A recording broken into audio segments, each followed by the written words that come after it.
A commission of inquiry into the failings of Queensland's state-run forensics lab has heard thresholds for DNA testing were introduced partly as a cost-cutting exercise. An interim report exposed some serious shortfalls in the processing of samples, with huge ramifications for victims of crime and their families.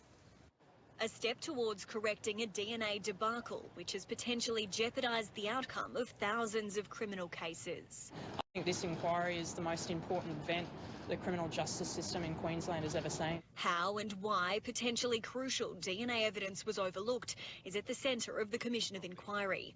The damning findings of an interim report thrust our state-run forensics lab under the microscope, but the first day of public hearings was equally as alarming. This is the tip of the iceberg, and I think we're just about to see what's underneath.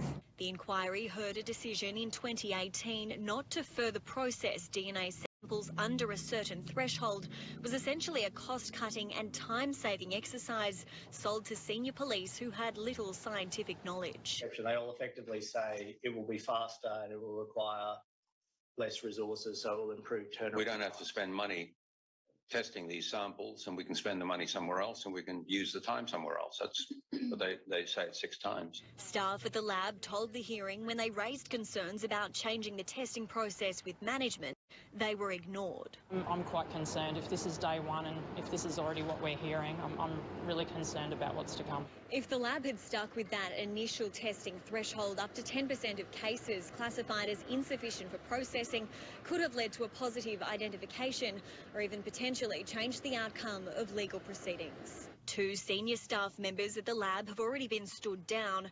The opposition wants the Health Minister to do the same. For more than a year, we saw a Health Minister who was trying to deny that there was an issue, who resisted at every turn, tried to blame the victims. That was shrugged off by the Premier. Oh, that's just normal LNP daily,